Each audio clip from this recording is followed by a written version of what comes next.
Hello guys, এই যে দুপুরে আমি খেতে বসে পড়েছি। তো ভাবলাম তোমাদের একবার দেখিয়ে দিই আমাদের কি রান্না হয়েছে, আমি কি দিয়ে খাবো। এই যে ভাত বেড়ে বসে আছি। এই যে বিট, গাজর, কুমড়ো, পেঁয়াজ দিয়ে ভাজা হয়েছে। আর এই যে লাউ পাতা বাটা হয়েছে। আর এখানে বেগুন, আলু, টমেটো, পেঁয়াজ, চিংড়ি মাছ দিয়ে চচ্চড়ি হয়েছে।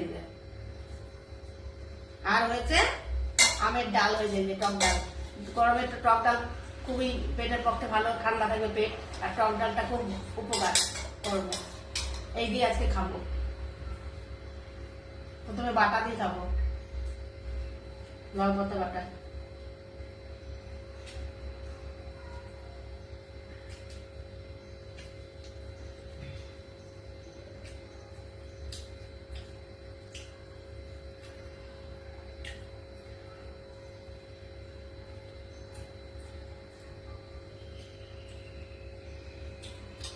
আমরা চিংড়ি মাছের চচ্চড়িটা খাবো।